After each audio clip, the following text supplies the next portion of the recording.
sono un po' provocatorie, in realtà abbiamo giocato su brave, che è anche brave in inglese, coraggiose, perché fate le brave, non ci piace fare le brave, nel senso vogliamo essere più coraggiose che brave.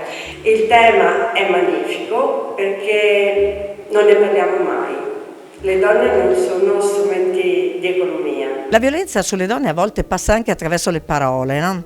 E anche le parole stampate. Sì, assolutamente, infatti in questo primo intervento io avevo voluto parlare proprio delle parole giuste per raccontare la violenza, soprattutto quelle che usano i giornalisti. Noi giornalisti abbiamo una responsabilità anche sociale in quello che scriviamo, dai titoli ai contenuti degli articoli. Partendo dalle motivazioni, prima di andare nel tecnico e prima di parlare espressamente di donne, voglio parlare proprio di consapevolezza finanziaria, che è trasversale, uomini e donne. Che messaggio ha mandato stasera? Ho mandato il messaggio che non possiamo più permetterci di ignorare questa materia e che questa materia finanziaria non è un'incombenza come tutte le altre, che bisogna cominciare a farcela amica perché ci può salvare la vita.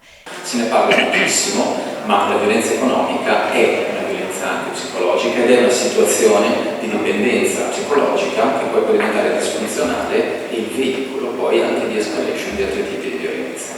Ci ha colpito molto che una donna come te, come ha potuto cadere in questa spirale di violenza? È uno stereotipo? È uno stereotipo, si sente spesso perché ogni donna, cioè la donna assume questa idea pensando che questo la protegga.